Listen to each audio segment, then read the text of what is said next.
چا کې درې خبرې وي دی به د ایمان خوند وسکي. اولنی ان یکون الله ورسوله احب الیه مما سواهما، الله او د الله پیغمبر د دوی سره به د ټولو خلکو سره د محبت نه زیات محبت کوي. هله دې سړي ته به خوند د ایمان میلاوي. مور پلار سره به دومره محبت نه کوي څومره چې به د الله سره کوي، بیا د الله د پیغمبر سره بچو سره به دومره محبت نه کوي، دنیا سره به دومره محبت نه کوي. وان يحب المرء لا يحبه الا لله، دویمه خبره دا ده او د یو سړي سره محبت کوي نو د الله دپاره ورسره محبت کوي.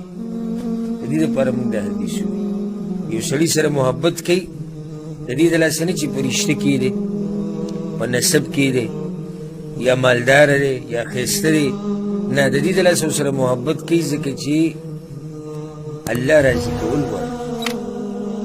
وأن يكره أن يعود في الكفر كما يكره أن يقذف في النار. درېمه خبره او کفر ته واپس کېدی دومره بدی شي لکه څنګه چې اور ته غورځېده دی نه خوښی دی بدی شي، دغه شانې کفر ته واپس کېده بدی شي.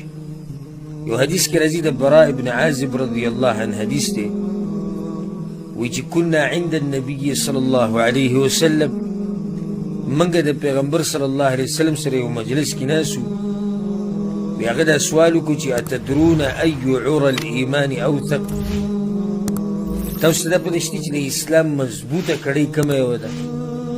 دا تپوس وکړو پیغمبر صلی الله علیه وسلم د خپلو ملګرو نه، او د پیغمبر صلی الله علیه وسلم د طریقه وه چې هغه به د دې ملګرو نه کله نه کله سوال جواب کول، او په دې کې دا معلومول نه دي چې پیغمبر صلی الله علیه وسلم ته جواب نه دی معلوم، جواب هغه ته معلوم دی، خو د دې ملګرو هغه توجه خپل طرف ته راړی.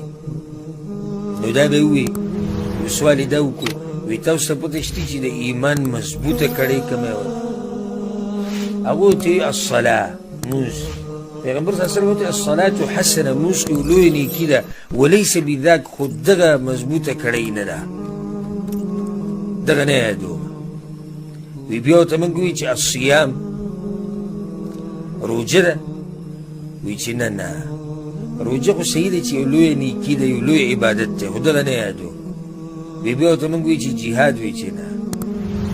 وی بیا پیغمبر صلی الله علیه وسلم په خپله جواب وکړو او دې ته غوږ کېدی، وی اوثق عرى الایمان الحب فی الله والبغض فی الله، مضبوطه کړۍ د اسلام هغه دا ده، د الله دپاره دوستي، د الله دپاره دشمني.